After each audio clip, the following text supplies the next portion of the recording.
Two is eldest brother Nana Saheb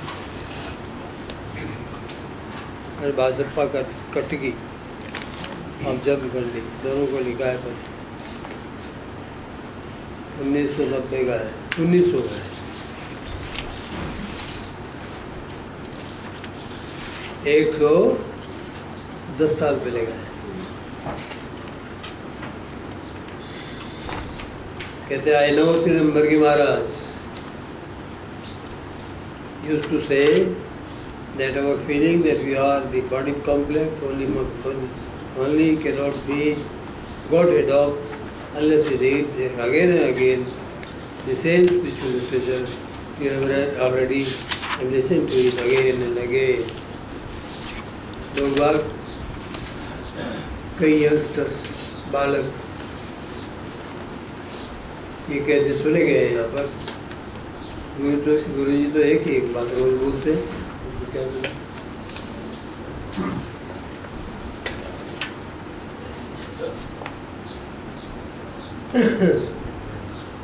उसका जवाब है आज आपके सामने इसका जवाब। आई नो से नंबर की महाराज यूज टू से, मेरे को मालूम है कि नंबर की महाराज कहते थे that our feeling that we are the body complex, कि हमारा ये भाव कि हम एक शरीर रचना है, बॉडी कॉम्प्लेक्स है, शरीर रचना है, ओनली हम केवल शरीर है, केवल शरीर रचना है। ये feeling cannot be got rid of, इससे हम मुक्त नहीं हो सकते। we are getting मुक्त हो, cannot be got rid of, इससे मुक्त नहीं हुआ जा सकता unless जब तक read again and again the same spiritual literature, जब तक हम बारंबार उन्हीं परमार्थ के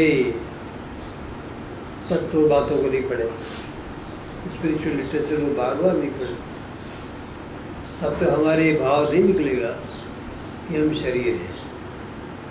हमको नित्य याद रहता है हम शरीर है, तो नित्य हमको सुनना भी चाहिए कि हम शरीर नहीं है, दोनों जरूरी है।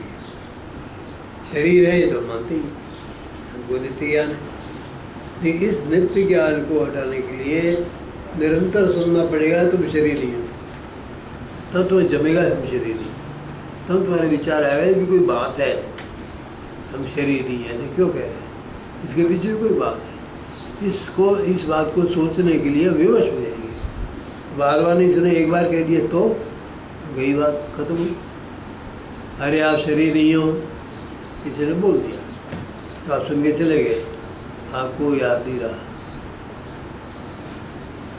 आपके ये अनुभव नहीं आया कि हम शरीर नहीं है। अनुभव में तो आएगा जब मन के अंदर कोई संस्कार होगा, और मन में संस्कार तो होगा जब बार बार सुनेंगे तो वो संस्कार बनेगा। मन कठोर है, संसारी इच्छाओं से वासनाओं से लिपा हुआ है, लिपायमान हो रहा है सब जगह। संसारी इच्छाएं भरी पड़ी, उनके अंदर छेद करके अंदर जाना पड़ेगा। छेद करके बार बार कहने से तो छेद होगा। कील गाड़ते हैं ना दीवार में, बार बार ठोकना पड़ता है। सीमेंट की दीवार हो तो कील भी पक्की होनी चाहिए और हथौड़ा भी अच्छा होना चाहिए। ठोकते ठोकते वो अंदर घुस जाएगा, फिर निकलेगा।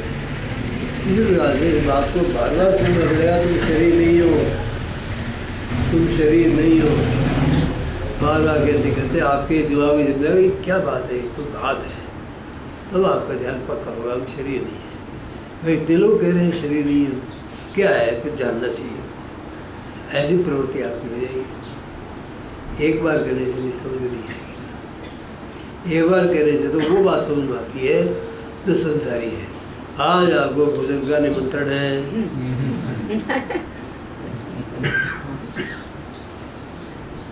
तो आप इस बात को पक्का कर लेंगे, याद कर लेंगे। कोई बुलाने आया था, आज इतने बजे आपको बुलाया है, तो आज तो कहते ना हम भोजन करने के लिए आएंगे। 10 जगह से अगर कोई कॉल आ गई तो आप कह देंगे आज तुम भोजन करने जाएंगे। भोजन का आमंत्रण जम गया एक ही बार में। इसके लिए बार बार कहने की जरूरत नहीं है। अगर इसकी विपरीत बात कही है कि तुम शरीर नहीं हो, तो ये बात कहीं चलेगी आपको। इतना अभ्यास है शरीर का कि बात जचेगी। कैसे हो सकता हम शरीर नहीं है? रात दिन देखते हम शरीर है, खाते हैं पीते हैं, सबसे बात करते हैं, घूमते फिरते हैं, शरीर तो के साथ तो जाते हैं, शरीर है ही हम। ये बात पक्के दिमाग में बैठी हुई है। अगर आप उसको भूलना चाहते हैं तो आपको कई बार कहना पड़ेगा, तो कई बार करेगा असर हो जाता है। कई बार कहो तो आपका असर होता है। एक बार कहता हूँ ना आप कई बार, ये ब्राह्मण ये बकरी के बच्चे को, नवजात शिशु बच्चे को लेके चल पड़ा। बकरी का बच्चा लिए जा रहा था, तो लोगों ने सोचा बकरी का बच्चा बड़ा ताज़ा है, जो अगर ले ले इसे काट के खा ले। तो क्या करें फिर? 5 आदमी मिल गए और एक एक मील के दूर पर खड़े हुए हैं। गाँव से जहाँ होते वहाँ तक गाँव 5 मील था, 5 आदमी खड़े हुए हैं। तो सब ने ये कहा, आपन इससे कहेंगे तो ये कुत्ता लिए कहा जा रहा है। तो ब्राह्मण का बेटा हो गया, कुत्ते को इस तरह से गंदे में धोया जा रहा है। ठीक तय कर लिया। अब वो एक खड़ा हो गया और बिरती का कहो, ब्राह्मण देवता कहाँ जा रहे हो? कि गाँव जा रहा हूँ। ये क्या लिए जा रहे हो? कि बकरी का बच्चा है। बकरी का बच्चा है? देखते नहीं तो कुत्ते का बच्चा है। कुत्ता है तुम्हारे, कुत्ता कैसे हो सकता है? बकरी का बच्चा है, बकवास करता है। वहाँ से तो चल पड़ा। दूसरा मिला फिर, तो कहो ब्राह्मण देवता कहाँ जा रहे हो? ये कुत्ते का बच्चे का लाद के ले जा रहे हो आप? दिखता नहीं है बकरी का बच्चा है, कुत्ते का बच्चा कैसे बता रहा है इसको? बकरी का बच्चा है। झिक झिक करके चल पड़ा। तीसरा मिल गया, अरे ये कुत्ते का बच्चा कहाँ ले जा रहे हो तुम? बात क्या है यार, ये कुत्ते का बच्चा ही तो नहीं है कहीं। तो थोड़ा हिल गया उसका विश्वास बेचारेगा। देखो सत्य में भी विश्वास नहीं रहता। ज़्यादा सुनते हैं ना तो हमको सत्य में भी विश्वास नहीं रहता। तीसरे के बाद थोड़ा देखो विश्वास ढीला हो गया। चौथे के बाद पहुँचा, अरे ये कुत्ते के बच्चे का ले जा रहे तुम? ये तो वास्तविक कुत्ते का ही बच्चा होगा। 5वें आगे मिला, आगे मिला, कुत्ते का बच्चे का ले जा रहे हो? सोचो वहाँ तो कुत्ते का पटक हो चल पड़ा। इससे देखो परम सत्य है कि बकरी का बच्चा है। ये 5 बार उसने सुन लिया तो असत्य हो गया था, कुत्ता ही हो गया। इसी तरह से आपको अगर कहीं दीवार पटकना हो तो एक उपाय करो, 5-7 आदमी मिलके बारी बारी से आधा घंटे बाद जाओ। अरे आज तो आपका चेहरा बहुत फीका लग रहा है, कि व्यवहार हो गया है तुमको? निश्चित रूप से ऐसा लगता है। तो हेल्थ बहुत गरीब मालूम पड़ रही है तो ऐसा लगता है कि 10 लग गए हैं या लगने वाले हैं। तो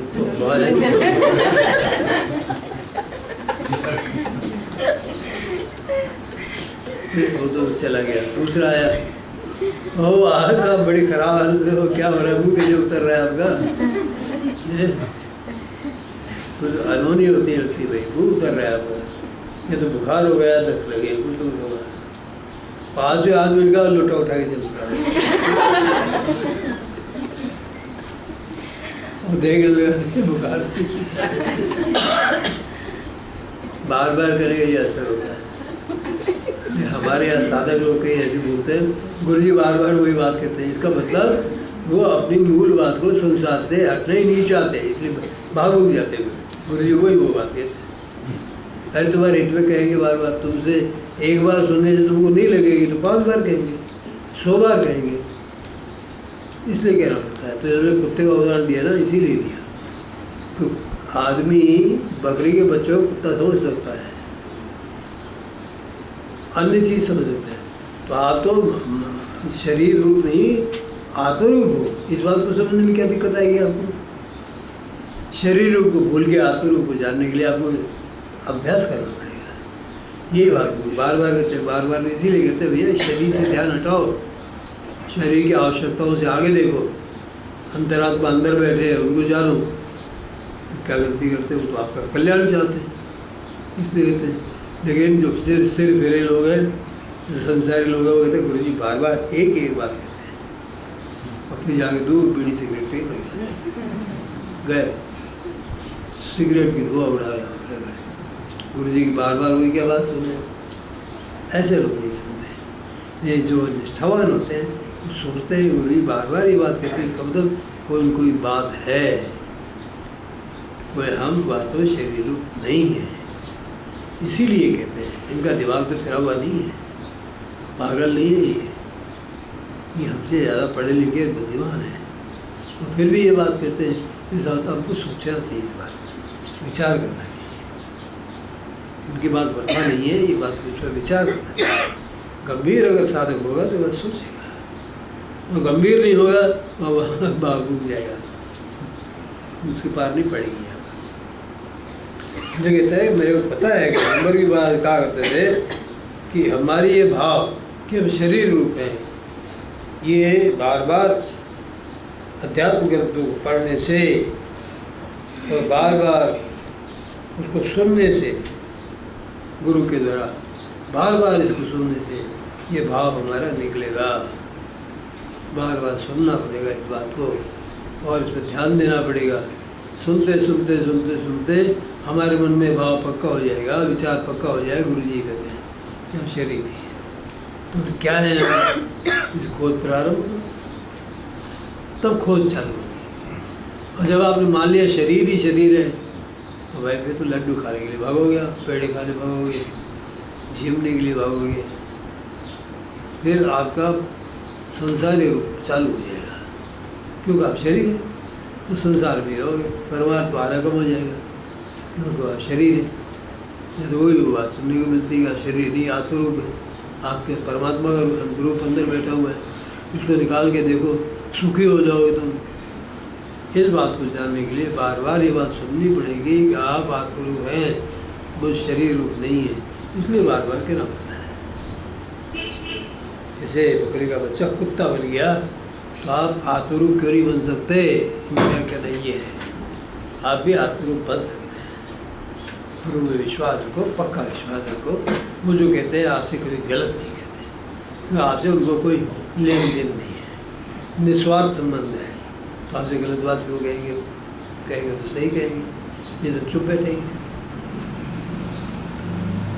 Then alone we shall come to know that there we are two, both materially and spiritually, due to the will of God.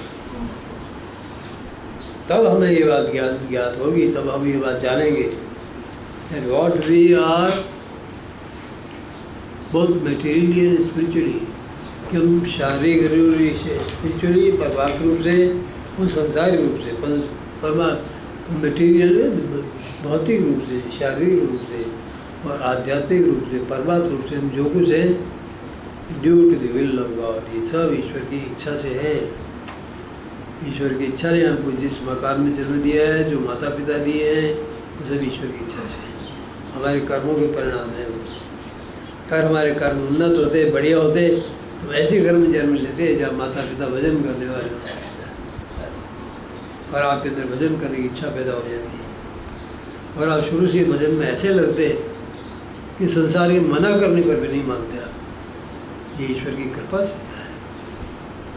ईश्वर के से नीचे की कृपा क्या है? आप किसी भी घर में जन्म दे दें, लेकिन ऐसे गुरु से मिला दे जो आप में भाव जागृत दे, प्रेरणा जागृत कर दे, वो भी ईश्वर की कृपा है कि चलो किसी अवस्था में आपको ईश्वर का मार्ग को दिखाने वाला मिल जाए। ये ईश्वर की कृपा कम नहीं है, क्योंकि नहीं तो जीवन ऐसे ही गुजर है, अज्ञान ही अज्ञान, दोनों तरह ईश्वर की कृपा है। ये हम जो कुछ भी हैं संसार में, मतलब परमार्थ दृष्टि से, वो सब ईश्वर की कृपा है। ईश्वर की कृपा से गुरु के निकट आने का अवसर मिलता है। निकट आके आप उनकी बात सुनते हैं, अपने जीवन को नए ढर्रे में चलाते हैं, नए विचार आप गढ़ जाते हैं, उस नए विचारों के अनुसार आप अपना जीवन चलाने लगते हैं और नई जीवन की दिशा आपको मिल जाती है, चल निकलते हैं आप। ये सब ईश्वर की कृपा से होता है। ये मत समझो कोई अचानक हो गई चीज़। It is not that man is the doer of the worldly life, बात ऐसी नहीं है कि संसार के अंदर मनुष्य कुछ कर सकता है। संसार में मनुष्य कुछ नहीं कर सकता। अगर सोचता है मैं करने वाला हूँ तो ये उसकी भ्रांति है। संसार में भी लोग उसको जो ईश्वर चाहता है कठपुतली की तरह सबको नचा रहा है। वो सब जीव कठपुतली हैं और उसके डोरे ऐसे हैं सूक्ष्म कि कोई नहीं जानते। इच्छा रूपी डोरे से नचाता है। इच्छा क्या है? ईश्वर के हाथ में डोरियाँ हैं, उससे नचाता है। इच्छा पैदा कर देता है और जीव नाचने लगता है उसी के अंदर। बुद्धि बिगाड़ देता है, गलत इच्छाएं पैदा होने लगती हैं। बुद्धि सात्विक बना देता है, बढ़िया बढ़िया इच्छाएं पैदा होने लगती हैं। ईश्वर की इच्छा का खेल है संसार। तो ये बात उसको समझ में आ जाती है। It is not that man is the doer in the worldly life. बात ऐसी नहीं है कि मनुष्य संसार में कुछ करने वाला है, कर सकता है या करता है। ऐसी बात निकाल दो दिमाग से। उसे प्रार्थना करो कि आप हमसे ऐसे कर्म करवाओ जिससे हम आपके पास आ जाएं। संसार मत बचाओ। ये ईश्वर से प्रार्थना करो तो आपको ऐसी दिशा वो दे देगा। और आप प्रार्थना ही नहीं करोगे, पटांग चलोगे, अपनी मन मर्जी करोगे, अपने आप को करता समझोगे हम तो सब कुछ कर लेंगे, तो कहीं भी धोखा खाओगे। ऐसे करोगे कि 32 नहीं आगे के 3 जन्मों की दांत टूट जाएंगे आपके। कभी सुख नहीं मिलेगा उससे। आगे कितने कितने जन्मों तक सुख नहीं मिलेगा। तो ईश्वर की अवज्ञा करना दुख का आह्वान करना है। It is not that man is doer in the worldly life and God in the spiritual world. और ईश्वर तो ऐसा मान लेते लोग संसार में सब कुछ हम करते हैं और परमात्मा देवी जीवन होता है ना वहाँ स्वर्ग में, वो सब ईश्वर की कृपा से होता है। ऐसे मूर्ख लोग ऐसा मानते हैं। And then alone there will come real joy. जब आप ऐसा मानोगे कि दोनों जगह ईश्वर ही करता है तब आपको असली आनंद मिलने लगेगा। ऐसा दृढ़ विश्वास करो और भजन करो कि संसार में भी करने वाला ईश्वर है और इसके भी आगे ईश्वर का ही काम है। सारी दुनिया एक एक कण कण संसार का और परलोक का ईश्वर के द्वारा निर्मित है। ईश्वर एक एक कण कण में व्याप्त है, सबको वो चला रहा है। इस ज्ञान से कभी च्युत मत हो, इस ज्ञान से कभी हटो, इस विश्वास से कभी हटो मत। संसार में मैं करता हूँ या कुछ मेरा है, ये भ्रांति मत रखो। भूल जाओ इस बात को, मैं और मेरा दोनों अपने नहीं है। ईश्वर ने दिया है, ईश्वर का ही है। आपका शरीर उसका दिया हुआ है, आपके अंतरात्मा का अंश भी उसी का अंश है, आपके विचार भी उसी दिए कर्मों के अनुसार। जैसे जैसे कर्म संचित कर रखे हैं उसको फल भोग के लिए, वैसे विचार आपके होने लग जाते हैं। वैसे विचार करते करते आपका जीवन बनने लग जाता है, फिर उसे कर्म भोग चालू हो जाते हैं। हम नहीं समझते कैसे क्यों हो रहा है ये, हम नहीं समझते। तो ईश्वर की कृपा से सब होता है। जो उसकी कृपा में विश्वास करके दृढ़ता से चलो, उसकी कृपा में विश्वास करो। Then alone there will be a real joy, a real peace. अभी वास्तविक आनंद और वास्तविक शांति आपको मिलेगी, तभी मिलेगी आपका ये विश्वास होगा। विश्वास के बाद ही अनुभव आता है। आपका दृढ़ विश्वास होगा तो आप इसी सिद्धांत से रहने लगोगे। ईश्वर सर्व करता है कि दृढ़ सिद्धांत से रहोगे तो ही आपको परमात्मा के अनुभव मिलेंगे। यदि आपका ये विश्वास है संसार मेरा है, घर मेरे हैं, बाल बच्चे मेरे हैं, मैंने जो कमाई की है वो उसका मेरा अधिकार है, मैं उसको खर्च करूँगा, मैं उसको संभाल रखूँगा, बेटे पोतों को देके जाऊँगा, अपने 7 पीढ़ियों तक का संचय करके रख के चला जाता हूँ। ऐसी बावली बातें सोचते हैं। आपका क्या होगा क्या? मतलब आपने संचय किया, कोई उठा ले जाएगा। रामदास महाराज ने भी लिखा है, गृहस्थी संचित करता है, घर बार पालता है, जब में सुंदर से स्त्री देख के लाता है। जो उन्होंने तो लिखा उसमें ऐसा पत्र होता, तो सुंदर स्त्री को लुटेरे उठा के ले गए, धन को उठा करके ले गए और वो कपाल पीट तब बैठा गया। ऐसा रामदास महाराज ने लिखा है दास। तो क्या है आपका भाई, क्यों भ्रांति में रहना पसंद करते हो, क्यों मगालने में रहना पसंद करते हो? जो कुछ दिया है वो आपके पास रहेगा, और वो आपका नहीं, ईश्वर का है। आपका काम चलाने के लिए दिया है, शरीर आपको दिया है भजन करने के लिए दिया है, कि मानव शरीर में आके तुम मेरे पास आ सकते हो, कि उसमें ऐसे उपकरण है, ऐसा मन है कि वो मेरा चिंतन करके मेरे को पा सकता है। भगवान का मार्ग कौन सा? भगवान के पास जाने के स्मरण का मार्ग है। भगवान के पास जाने के लिए स्मरण मार्ग है, सड़क है वो, सड़क स्मरण करो तो वो सड़क है, वो आप चले जाओगे उससे। तो भगवान स्मृति का भी समर्थ है, जगत है, स्मृति में आने में समर्थ है वो। स्मृति मार्ग में आपके पास आने से आ सकते हैं, आप याद करो तो आप दिल में बैठ सकते हैं आकर के। स्मृति का भी समर्थ है, ऐसा कहा गया उनके लिए, स्मृति का भी है वो। आपके स्मरण मार्ग से आप प्रवेश कर सकते हैं।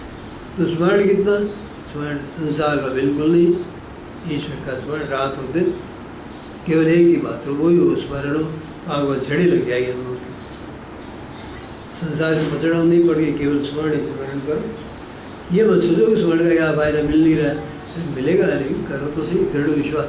स्मरण दृढ़ता से गहरा और गहरा होता चला जाएगा, और इस स्मरण से संसार छूटता चला जाएगा। स्मरण असली तभी है जब संसार आपसे छूटे, वो स्मरण पड़ता है।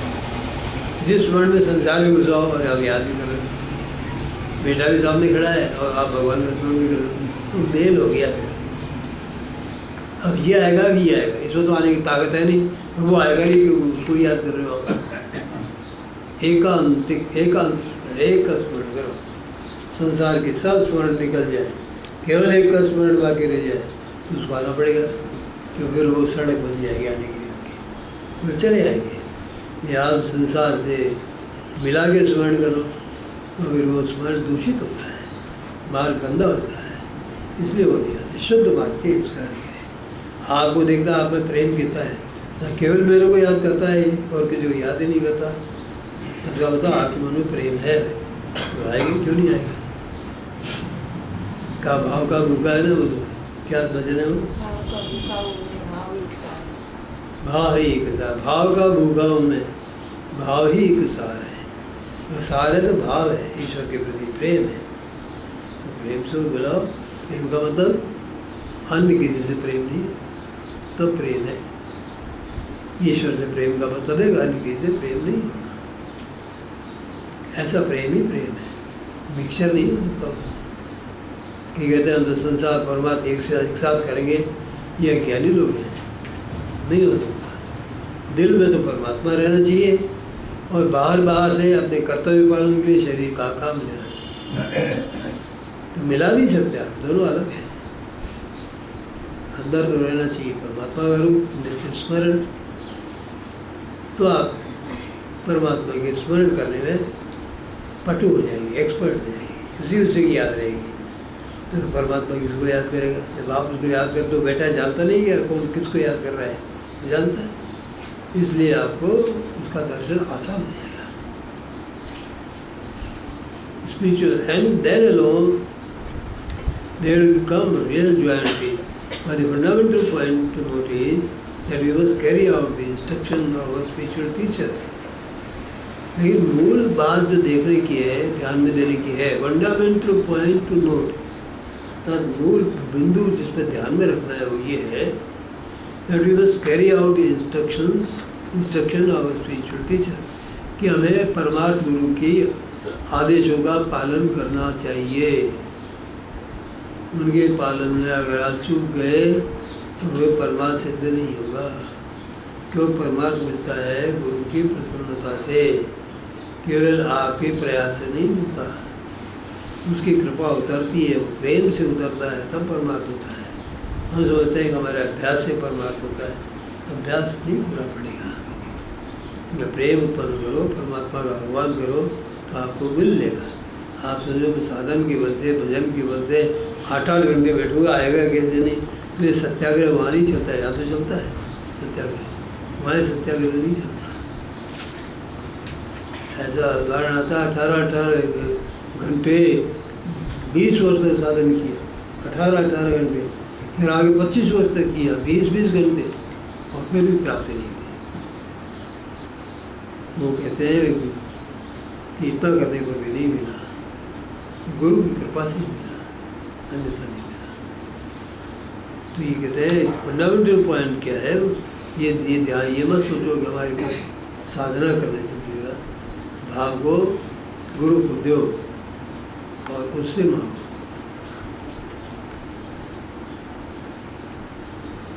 गुरु हमेशा अनुकूल होते हैं, प्रतिकूल कभी नहीं होते। आप सोच रहे हैं गुरु हमसे प्रतिकूल है तो प्रतिकूल हो जाते हैं। आपका चिंतन प्रतिकूल कर देता है, हदत गैप आ जाता है। गुरु अनुकूल है हमेशा। आप सोचेंगे नहीं आज गुरु जी हमने बोले नहीं तो नाराज है, तो भाई ये विचार आते ही आप उसे कट जाएंगे। विचार ही तो काटता है। आप सोच रहे हो गुरु जी नाराज है, आप बोले ही नहीं, बात ही नहीं की हमसे। अरे वो अपने मौज मस्ती में रहते हैं तो क्यों उनको तंग करते हो, बोलो बोलो बोलो, क्या मतलब हुआ है? मेरा तो शांत, आप भजन करके देखो, वहाँ प्रमाण मिलेगा गुरु प्रसन्न है कि नहीं है। आपके भजन में कमी होगी तभी आप सोचोगे गुरु जी बोलते नहीं है। गुरु जी को बोला था, गुरु जी का मतलब है बोलते रहना। हमारे बोलता है, सामने वाला कुत्ता है ना, वो करता है, वो बोलता है, रुकता ही नहीं। क्या आप ऐसा मानते हो गुरु को? बोलता ही रहे, बोलेंगे नहीं। गुरु वास्तव में शांत रहना, आनंद होगा, शांति में ही आनंद आता है। जब शांति ऐसी सघन और आनंद की शांति होती है कि उनके निकट भाव से जाने वाला आनंद और शांति से भर जाता है। Carry out the instruction of the spiritual teacher and accordingly meditate on the name of God regularly 3 times a day। और उनकी आदेशों को मानते हुए नाम के ऊपर ध्यान करो, नाम लो नियमित रूप से, दिन में 3 या 4 बार, 3 टाइम से 3 टाइम तो कम से कम ध्यान करो ही करो। सुबह, दोपहर, शाम, ये मध्याह्न काल होते हैं। प्रातःकाल ये संधि काल है, मध्याह्न काल संधि काल है, सायंकाल संधि काल है, मध्य रात्रि संधि काल है। इन संधि कालों में बैठ के भजन करना उत्तम होता है। तो आप 3 टाइम तो करो, सुबह कर लो, दोपहरी में कर लो और रात्रि में कर लो। अब आप देखो, आपको दोपहरी में तो ऑफिस में बैठे कैसे करें? टेबल के ऊपर बैठ जाएंगे ध्यान करने के लिए, हम नहीं बैठ सकते क्योंकि हमने समाज में इस तरह का रूप बनाया ही नहीं भजन का। मुसलमान को इजाज़त देनी पड़ती है, 5 टाइम नमाज पढ़ेगा तो कोई मना नहीं कर सकता, और कोई मना करे तो कौवे की तरह से सब काँव काँव करके सब चिपट जाएंगे। जो मना करेगा उसके देना पड़ेगा टाइम उसको।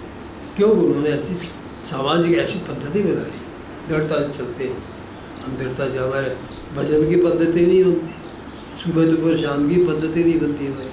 साहब हाथ काम हो गया, हाथ तो फैला हो गया, वो नहीं छोड़ते भजन। रेल के फाटक, रेल में प्लेटफॉर्म पर करने लगे होते हैं। ट्रेन के अंदर बैठे हुए भाई आप जरा खाली कर दो, भाई नमाज पढ़ने। ट्रेन का पाटियाँ खाली करवा लेते हैं, नमाज पढ़ने लग जाते हैं, छोड़ते नहीं है भजन। और हम पकड़ते ही बाद में कर लेंगे। अरे ईश्वर के लिए जितना दृढ़ता से टाइम दोगे उतना वो आपका ध्यान देगा, उतना आपसे प्रसन्न होगा। तो मुसलमानों का संगठन देखो सारे विश्व में, अमेरिका को हिला दिया, रूस को हिला दिया, सबको हिला रखा है। सारा संसार कांपने लग गया इनसे। क्योंकि इनकी दृढ़ता है, इनके साधन भजन में, इसलिए सब हिल जाते हैं।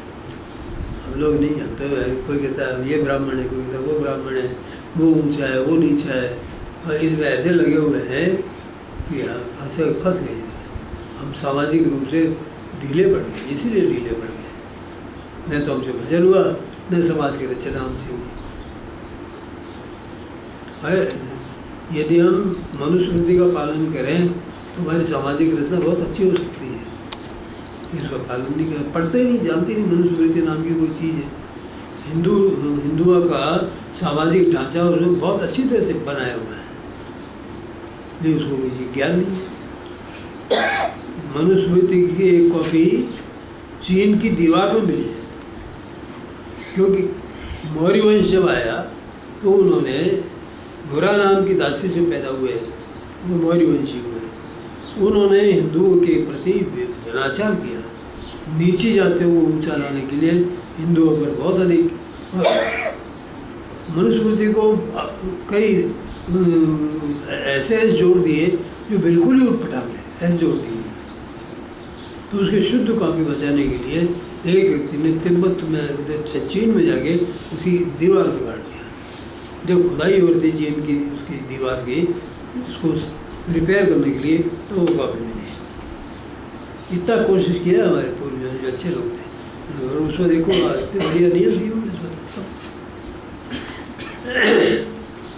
तो रक्षा करना नहीं, सब अपने अपने स्वार्थी है, समझते हम भगवान का भजन कर लेंगे। अरे नहीं, समुदाय बनाओ, गुरु के पास रह के इकट्ठे होके भजन करो, संगठन बनाओ भजन का बल बढ़ाओ, समाज का बल बढ़ेगा उससे, और ईश्वर का ज्ञान फैलेगा। तुम जो ज्ञान रखना चाहते हो फैलेगा, फिर उसके लिए तो आधार तो चाहिए ना पहले की। बिजली वाले लैंप पोस्ट नहीं हो तो उसे कैसे बिजली जाएगी? इसलिए हम लोग लैंप पोस्ट हैं, ईश्वर के ज्ञान को उत्पन्न करके फैलाने के लिए हम साधन हैं। कि हम लोग अपना कर्तव्य पूरा नहीं करते, केवल खाने पीने सोने और अपना सामाजिक पारिवारिक जीवन गुजार देने के अलावा हम लोग कुछ नहीं करते। Regular 3 times a day, that is in the morning, in the afternoon and the evening. 3 time बांध के आपको नियमित रूप से करना चाहिए। You must not be a burden to anyone else. और एक बात, हमें किसी को भार नहीं बनना चाहिए। अरे तू मेरा ये काम कर दो, तू मेरा ये काम कर दे, तू मेरा ये काम कर दे, ये नहीं, अपना काम खुद करो। इससे आत्मदेव प्रसन्न होते हैं कि मैंने जो शरीर दिया उसका इसने काम लिया, इसको पड़े रहने के लिए नहीं दिया उन्होंने शरीर, काम में लेने के लिए काम लियो। इसे हाथ से कुछ काम करो, पैरों से काम करो, इसलिए दिया है शरीर। काम नहीं करोगे, पड़े रहोगे, खाली बीमार पड़ के खाते पड़े रहोगे, बीमार पड़ के डॉक्टर के वश हो जाओगे, ये हालत होगी। हम कहीं से कहते हैं देखो काम करो, थोड़ा उठ बैठ करो, थोड़ा घूमो फिरो, घर के काम में लगो, काम करने शरीर ठीक रहता है। पर नहीं, हाल से लोग ऐसे हैं कि शरीर में रोग बुला लेते हैं, काम नहीं करते। और वह रोग से पीड़ित हो गए, और न तो भजन हो पाता उनसे, न संसार चल पाता उनसे, ऐसी हालत है। इसलिए कहते हैं गुरु के इंस्ट्रक्शंस मानो, वो आपको जीवन की पूर्णता समझाते हैं। गुरु एक अंग नहीं बनाते हैं जीवन को, वो बनाते हैं देखो परमार्थ करना है तो शरीर भी अच्छा रखो, संसार भी अच्छा रखो। और संसार अच्छा नहीं रखो तो इतने कुत्ते आपके पीछे लग जाएंगे कि आपका भजन नहीं होने देंगे। संसार के लोग तो कुत्तों इधर पीछे पड़ जाते हैं, पागल है सब। भजन का नाम लिया और ये कुत्तों इधर पीछे लगे, भजन होना है कुत्तों करो, एकांत करो, किसी को बताओ ना, नियमित रूप से करो। आपका ईश्वर से संबंध और कोई नहीं जाने भजन में, संसार का काम इतना ही करो जितना आवश्यक है बस, ताकि ईश्वर को दो टाइम तो आप ज़्यादा सुखी रहोगे। संसार के काम में भी ज़्यादा मत उलझो, आपकी ड्यूटी नहीं है, संसार आपकी ड्यूटी नहीं है। संसार को चलाने वाले बहुत लोग हैं, उसमें आपको थोड़ा सा काम मिला हुआ है, इसलिए आप उसको कर लो।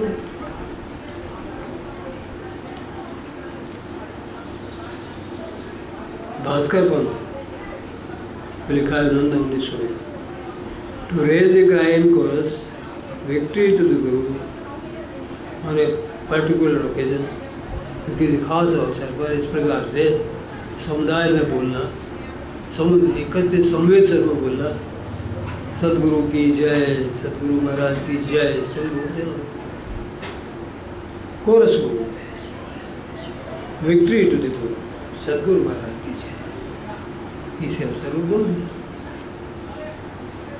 And to express this joy, this by oral or written word to another afterward by recalling the occasion in memory should not be considered as enough by a spiritual aspirant. ये ऐप है ना for, app छोटा, app बड़ा नहीं होना चाहिए। App क्योंकि app continuous है ना, फुल स्टॉप नहीं आना चाहिए।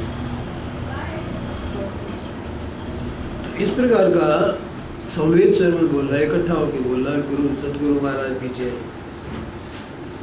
ये आपको किसी अवसर विशेष पर जब आपको बहुत आनंद आया हो, बहुत अच्छा भजन हुआ हो, और तब उस आनंद के अतिरेक में अगर आप बोलते हैं, आनंद से भर करके यदि आप ये चीज़ बोलते हैं, वैसे तो रूढ़ी होगी बोलने से, गुरु महाराज की जय,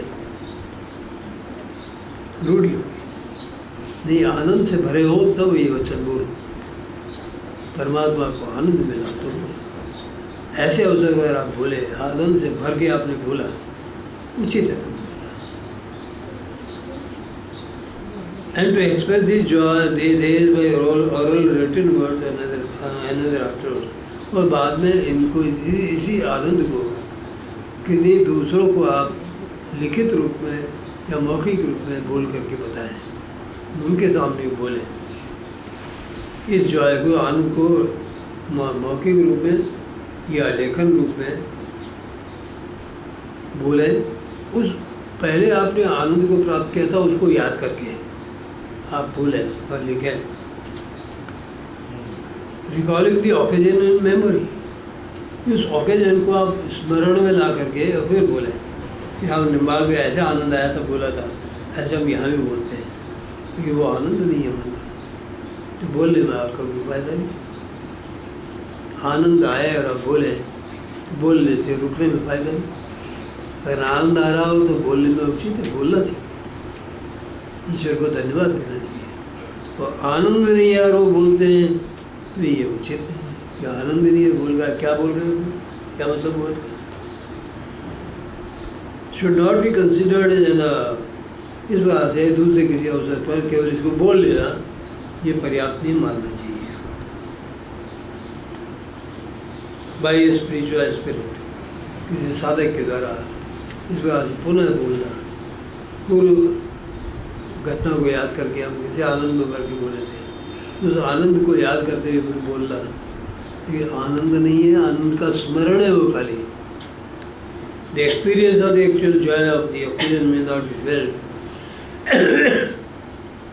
वास्तविक घटना का, वास्तविक जो आनंद की घटना हुई थी वो आपको स्मरण रहेगी खाली, वो फील नहीं होगा, आनंद फील नहीं होगा। The expression of the actual joy of the occasion may not be felt. उस अवसर का वास्तविक आनंद आपको नहीं फील हो सकता है।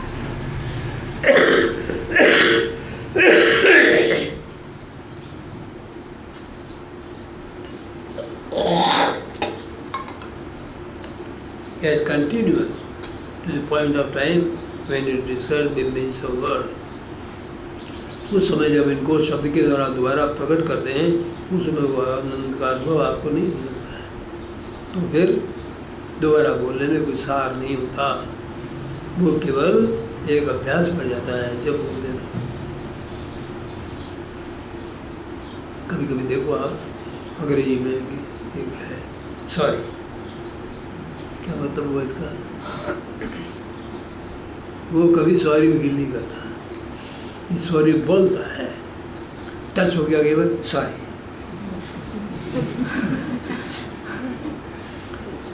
कोई जरा चलते चलते टच हो गया सॉरी, क्यों सॉरी कर रहे हो भाई, तुमने चला के किया है क्या, टक्कर मारी के चला के तुम सॉरी, जो चीज़ स्वाभाविक रूप से हो गई फिर सॉरी सॉरी करने क्या कर, तो अभ्यास हो गया। ये सामाजिक अभ्यास है, सोशल एटिकेट है, अर्थ कुछ भी नहीं। इस वजह से सदगुरु महाराज की जय जय जय करो तो एक सामाजिक अभ्यास है, तो इसका अर्थ कुछ भी नहीं, क्योंकि आप अंदर तो फील कर ही नहीं रहे हो कुछ। आनंद कहाँ आ रहा है आपको, जिससे वो जय निकल पड़े, आनंद के कारण निकल पड़े, वो तो केवल एक सामाजिक अभ्यास है, बोलने का एक तरीका है, रूटीन है। इस प्रकार से कोई लाभ नहीं होता। मौन रखे गुरु का नाम लो, स्मरण करो, वो ज़्यादा अच्छा है। अंतर में सबक से उठो, आप के प्रसंग से उठ करके चलो, तो ये मन ही मन स्मरण करके नमस्कार करके चलो, वो तो ठीक है। लेकिन आप जय बोलते हो तो जय के लिए जो आनंद अंदर होना चाहिए वो कहाँ है, जय तो तब बोलना। जैसे आप भूखे आदमी को परोसा जाए बढ़िया खाना, बहुत उत्तम खाना, कितने व्यंजन होना चाहिए उसमें, 30 व्यंजन होना चाहिए। 20 बंदे बढ़िया बढ़िया खाने को दिए जाए तो वो बोल सकता वाह क्या धन्यवाद आपका, आज भूखे देर आपने दिया खाने के लिए, तो हम मानेंगे वो दिल से बोल रहा है। और दिल है ही नहीं उसके पीछे।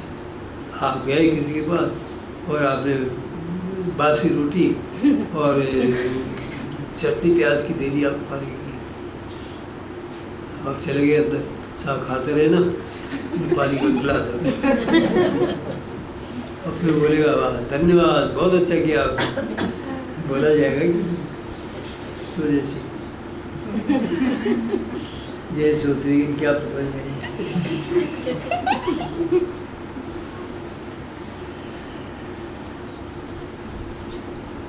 पसंद तो नहीं है लेकिन ये समझाने का तरीका है, जो मैं समझा रहा हूँ उसको एक्चुअल शेप दे रहा हूँ, जिसे आप उसको ग्रहण कर लो, भूलो नहीं। ये उदाहरण से याद रहता है, नहीं तो बात निकल जाती है दिमाग से, ऐसा फिर बैठ जाएगा। कुत्ते का उदाहरण कभी नहीं भूलोगे, बात याद रहे। अगर मैं नहीं उदाहरण देता तो आपको याद नहीं रहती, भूल जाते हैं। उदाहरण केवल इसीलिए है कि आपको गहराई से समझ में आ जाए और स्मरण रखने में आपकी सहायता करें, इसलिए उदाहरण दिए जाते हैं। आपको आप लोगों को देने पड़ते हैं क्लास में, नहीं अगर उदाहरण नहीं दें तो बात बच्चों की समझ में नहीं आती। मेरे पास उदाहरण आते हैं, खूब आते हैं, टपकते ऊपर से, और मैं दे देता हूँ। क्यों चाहिए, इसका क्या इलाज करें? तो आपको तो समझ में आता है ना, टपकते हैं क्या टपकते हैं उदाहरण। अब वो हमारे खोपड़ी में आते तो हम आपके यहाँ दे देते हैं, भाई आप ही लो।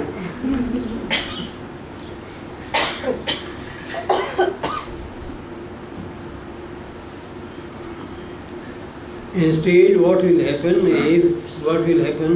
if there is continual and real devotion to God and continual faith in the Guru, is that the devotee will necessarily experience the repetition of the same joy.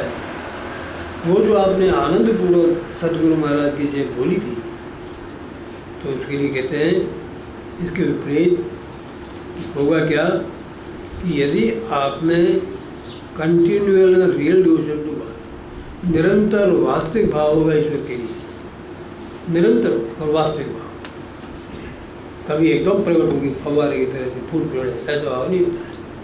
भाव नदी की तरह बहता हुआ होता है। नदी समुद्र बहती है, गंगा गिरती है, फिर भी गिरती है। ज्ञानेश्वर जी कहते हैं कि गंगा नदी समुद्र मिलती रहती है, उसे मिल जाने के बाद ही फिर मिलती है, कंटिन्यूसली मिलती है। इसे कहते हैं भाव, निरंतर भाव ये होता है। ऐसा नहीं है कि वो एक लोटा पानी का भरा और समुद्र में डाल दिया तो हमारा भाव है, ऐसा नहीं होता। उसमें निरंतरता होती है, कंटिन्यूअस प्रभाव होता है इसमें, और थकते नहीं है। न समुद्र को लेने में थकता है और न गंगा जाने में थकती है, ऐसा दोनों का संबंध होता है। ऐसे ईश्वर जीव का संबंध होता है। जीव भक्ति के ईश्वर के का भजन करने में नहीं थकता, सामने दिखता है चमकता हुआ भाव से घुसा जा रहा है और वो पिए जा रहा है। इसे कहते हैं भाव।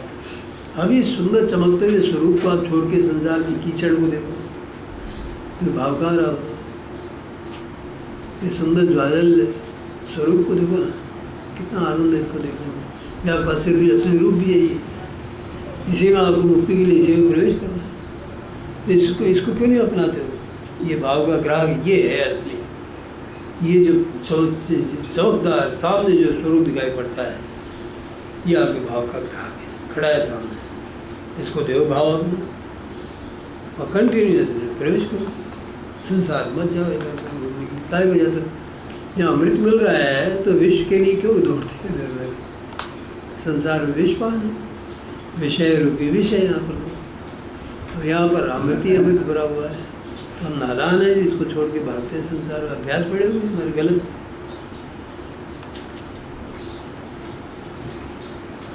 The devotee will necessarily experience the repetition of the same joy. यदि आप गुरु के प्रति वही डिवोशन भाव होगा, डिवोशन टू गॉड होगा, ईश्वर के प्रति प्रेम होगा और निरंतर गुरु के प्रति भाव होगा, विश्वास होगा, अगर ये हुआ तो ये the devotee will necessarily experience repetition of the same Joy, तो साधक को निश्चित रूप से वही आनंद पुनः प्राप्त होगा। और तब वो फिर बोलेगा कि सतगुरु महाराज की जय। आनंद का ज्वार है ये, आनंद की शाब्दिक अभिव्यक्ति है। आनंद इतना भर जाता है कि फूट पड़ता है शब्दों के रूप में। उस तरह से बोलना सतगुरु महाराज की जय तब सार्थक होता है। इसके लिए क्या बताया इन्होंने? रियल डिवोशन टू गॉड, ईश्वर के प्रति सच्चा प्रेम, and continual faith in the guru, और गुरु के अंदर निरंतर भाव प्रेम, भाव निरंतर हो गुरु के प्रति, प्रेम निरंतर हो गुरु के प्रति। जैसे गंगा का प्रवाह समुद्र में निरंतर होता है, इस तरह का भाव हो। Devotee will necessarily experience the repetition of same Joy, तो साधक को उसी पूर्व में जो अनुभव हुआ है आनंद का, वो फिर रिपीट हो जाएगा, फिर दोबारा प्रकट हो जाएगा, और आनंद ही आनंद प्रकट होकर के बोल पड़ेगा सदगुरु महाराज की जय बोलेगा। ये बिच्छू खाने पर जब आदमी तड़पने लगता है, रोने लगता है, वो उसके दुख दर्द अपने आप प्रकट हो जाते हैं। उसके बाद भी तुम नाच क्यों रहे हो, उसे बताओ तो नहीं, मुझे बिच्छू खा गया, बिच्छू खाने नाचने की क्या जरूरत है, किसी और है नहीं जाता, हम क्या करें, नाचना पड़ता है। बिच्छू खाने के बाद में जीव को नाचने वाला वो सोचता ही। इसमें आज से जब ईश्वर का आनंद आएगा तो शरीर को नाचने की सोचेगी, बोलने की सोचेगी, कैसे नहीं रहेगा। जिसको आनंद आएगा वो तो करेगा ही काम। आनंद नहीं है तो सुन के ही आनंद लेगा, तो क्या क्या बातें हो रही है। एक साधक बोलते निम्बर्गी में आता था, एक साधक तो बाहर गांव से आता था। हाँ, वो गांव में प्रवेश करने से पहले ही वो चिल्लाता था, हाँ, सदगुरु महिमा अगाध हो, सदगुरु महिमा अगाध। निम्बर्गी महाराज ने देखा कि इसमें भाव तो है नहीं, खाली ऐसे ही चिल्लाता हुआ। उसको मना किया कि सब बोलने की जरूरत नहीं है, आराम से सीधे आएगा। उसने कहा महाराज मैं आपकी पालकी निकालूंगा। निम्बर के महाराज ने कहा पालकी तू क्या निकालेगा, मैं तेरे दीवार की निकालूंगा। और वो थोड़े गया भगवान के पास। फिर महापुरुषों के सामने ऐसे वचन बोलना बड़ा खतरनाक होता है। हम नहीं जानते कि ये कैसे, इनमें क्या शक्तियाँ हैं, कैसे दिव्य पुरुष है। मनुष्य मान के बोल देते उनके सामने और अपने ऊपर आफत ले लेते। भावसा महाराज ने एक जगह कहा, भावसा एक शिष्य ने कि महाराज ये आपने अमरा महाराज को जो अनुभव दिए मेरे को आपने दिए ही नहीं। ईर्ष्या, अमरा महाराज बाद में दर्शन होता था, उसको होता नहीं। और दोनों ध्यान करते साथ बैठ के, नहीं होता था उसको। ये अपनी अपनी योग्यता है। खैर भावसा महाराज ने उसको अनुभव दिया और उसके सामने वो खड़े हो गया आकर के। तो भावसा महाराज ने कहा मेरे को खाने पीने की कमी है, जो साधक बोला। उनका तेरे को जो दिखता है साथ में लोग उसे मांग ले, वो दे देगा तेरे को। कि वो तो भूत की तरह खड़ा है, वो बोलता ही नहीं मेरे से। तो भावसा महाराज ने कहा ये आदमी 3 दिन के अंदर अंदर यहाँ से पार हो जाएगा संसार से। जब इसने इनको भूत कह दिया तो ये भूत बनने ही वाला है और वाकई मर गया। ये वाणी से ही मर गया। तो वाणी बड़ी खराब होती है। गुरु के सामने उल्टा बोलना, व्यवहार करना, पता नहीं होता कब नुकसान दे जाए। गुरु मालूम नहीं आपको, कुछ कहे, कुछ भी नहीं कहे, तो फिर कौन देता है? परमात्मा देते हैं। उनकी ऋत नामक शक्ति है। ऋत कहते हैं नेचुरल जस्टिस, वेद में उसको ऋत कहते हैं। तो परमात्मा उस नेचुरल जस्टिस का प्रयोग कर लेता है। न्याय का प्रयोग वो करता है, न्याय करता है। ऐसे बोला कैसे तुमने? गुरु नहीं करते लेकिन वो कर देता है, तो आफत आ जाते हैं। उस ऋत शक्ति के द्वारा दिया गया दंड कभी नहीं छूट सकता,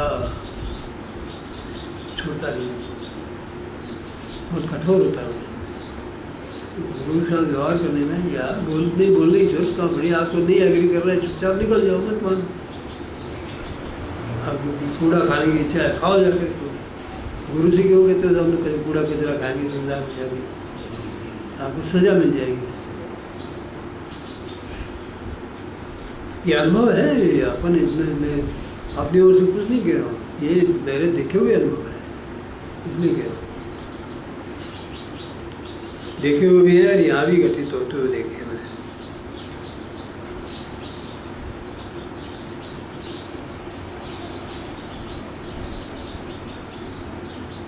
The first occasion, and also on all other occasions whenever the first incident is narrated or described orally or later.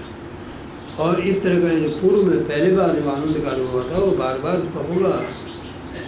इस तरह का गुरु के ईश्वर के प्रति भाव होगा, गुरु के प्रति विश्वास होगा। ये भाव ऐसा जो वो आनंद के इस कारण जो बोलना पड़ा उसे, वो आनंद बार बार प्रकट हुआ। इन दो चीज़ें हैं। अगर ये नहीं होता तो देख लो हमारे अंदर कमी है, ईश्वर के प्रति प्रेम और गुरु के प्रति निरंतर भाव, ये हमें कमी है, इसलिए नहीं होता है। All the future occasions will be the revivals and not merely shadows of the skeletons of the joy. और आगे के भविष्य में जितनी भी बार वो बोलेगा, सतगुरु महाराज की जय, जब जितनी बार बोलेगा, रिवाइवल जितने भी होंगे वो खाली रिवाइवल नहीं होंगे, पुनरुक्ति नहीं होगी शब्दों की। And not merely the shadows or skeletons of the joy.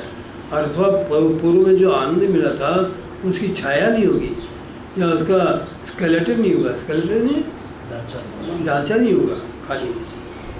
जैसे स्केलेटन ऐसा होता है जो लगता तो मनुष्य है लेकिन उनमें प्राण होते ही, बिजली खंभों में होते हैं ना, कि भूल से लगा रहता है ढांचा, खेतों में रहता है तो स्केलेटन होगा वो खाली। खेतों में तो बुत बना के रखते हैं, पर आप लेबोरेटरी में जाओ कहीं पर तो वहाँ पर हैं कंकाल जो होता है वो कंकाल है खाली। तो अनुभव रहित जो बोलना है वो एक शब्द कंकाल है। कंकाल का प्रयोग मत करो। जीवित अगर आप भाव है और आपको आनंद की अनुभूति हो रही है तो बोलने में आपको अच्छा लगेगा और उससे ईश्वर भी प्रसन्न हो रहा है, क्योंकि ईश्वर के भाव से भर करके आप बोलोगे तो ईश्वर को जाएगी वो वाली, नहीं तो हवा में रह जाएगी खाली।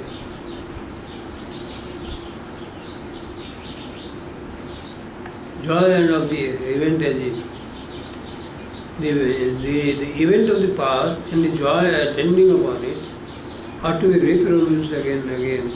जो आपको पहले जो आनंद मिला उस आनंद को और उसके ऊपर उसके साथ साथ जो आपको आनंद मिला जो पूर्व में घटना हुई और उसमें जो आनंद मिला उसको are to reproduced again and again. वो बार बार पुनः उत्पन्न होना चाहिए। वो भाव अगेन अगेन भाव ही उत्पन्न होना चाहिए बार बार। तो एक बार अगर उत्पन्न हो गया वास्तविक भाव तो पुनः उत्पन्न होना चाहिए। इवेंट में भी recall but Joy of it will be the same. घटना जो होगी जब जो बोलोगे तो वो रिकॉल होगा, स्मरण होगा खाली, स्मरण होगा, लेकिन उस स्मरण के अंदर भी Joy of it will be the same. उसको आनंद वही होगा। पहले बार जब आपने बोला था आनंद से, दोबारा आप रिकॉल करेंगे, पुनः स्मरण करेंगे, लेकिन आनंद वही होगा। और more than that what it was before, और पहले से भी ज़्यादा हो सकता है। जो पहले था उससे भी ज़्यादा हो सकता है। क्यों? आनंद यदि आप भक्ति भाव है आप में तो बढ़ता है, इसका नेचर है, आनंद बढ़ता है। आनंद मिलता है तो बढ़ता है, कमी नहीं होती इसमें। यदि आप में भाव है तो आनंद बढ़ेगा, भाव की कमी हुई तो आनंद घटेगा। तो आप ये देखोगे आप में विकास हो रहा है नहीं, आनंद विकास, आनंद है विकास का प्रतीक, आनंद बढ़ रहा है, परमात्मा आनंद बढ़ रहा है नहीं, यही विकास का इंडिकेटर है। या आप आनंद नहीं बढ़ रहा है तो फिर आप में विकास नहीं हो रहा है।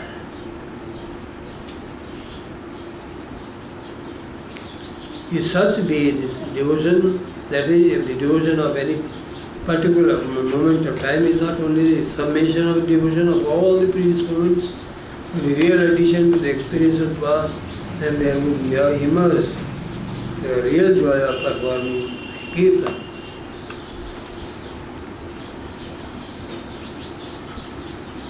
अगर भाव ऐसा हो, ये सच भी the devotion, यदि इस तरह का भाव हो, दैट इज अर्थात कैसा भाव हो? If the devotion of any particular moment of time is not only the summation of the devotion of all the previous, कि यदि किसी क्षण का, किसी खास विशेष क्षण, किसी खास क्षण का भाव is not only the summation of the devotion of all, पहले जितने भी भाव उद्रिक्त हुए आप में, उनकी समष्टि नहीं होगी, खाली समष्टि नहीं होगी, उसका एकत्रीकरण समष्टि रूप नहीं होगा, but real addition to the experience of the bhav. लेकिन नए समय पर जो भाव आएगा वो पूर्व अनुभवों का, पूर्व आनंद का इसमें एडिशन होगा और जुड़ेगा इसमें, केवल पूर्व हमें जो आपको अनुभव होंगे उसका एकत्रित भाव नहीं होगा, वो एकत्रीकरण नहीं है, समेशन नहीं है, लेकिन वो बाद में एडिशन होगा, भाव जुड़ेगा। जैसे जैसे आप इस तरह का बोलोगे आनंद से, आनंद बढ़ता जाएगा और आगे पूर्व आनंदों की समष्टि नहीं होकर के नए आनंद की उसमें प्रवेश होगा और बढ़ेगा आनंद आपका। क्लियर हुआ कि नहीं?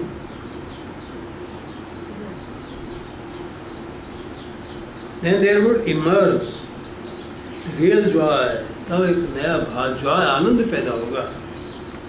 अब परवानी के कीर्तन करने के आनंद तब पैदा होगा, भाव बढ़ेगा, आनंद बढ़ेगा, तो आनंद के साथ आप कीर्तन करेंगे।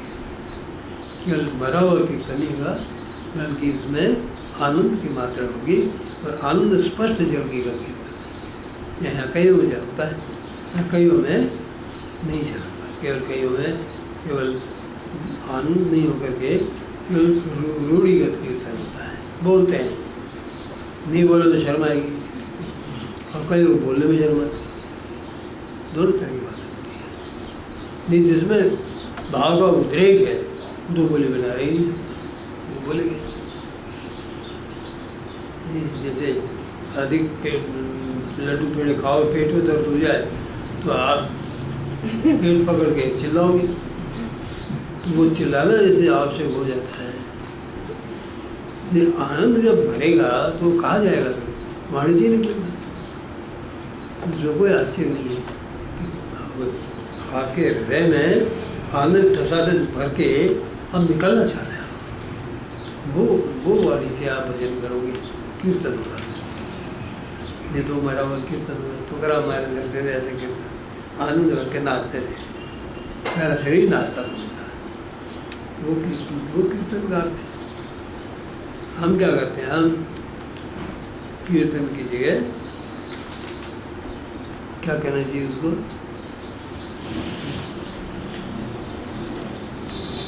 कीर्तन का निर्वाह करते हैं। मालूम तो पड़ता है कीर्तन ये उतना भाव का उद्रेक नहीं होता। Otherwise, the kirtan will merely be a conglomeration of empty words. अगर आपके पास भाव नहीं है तो आपका कीर्तन क्या होगा, एक कॉन्ग्लोमरेशन इकट्ठा होना, एकत्रीकरण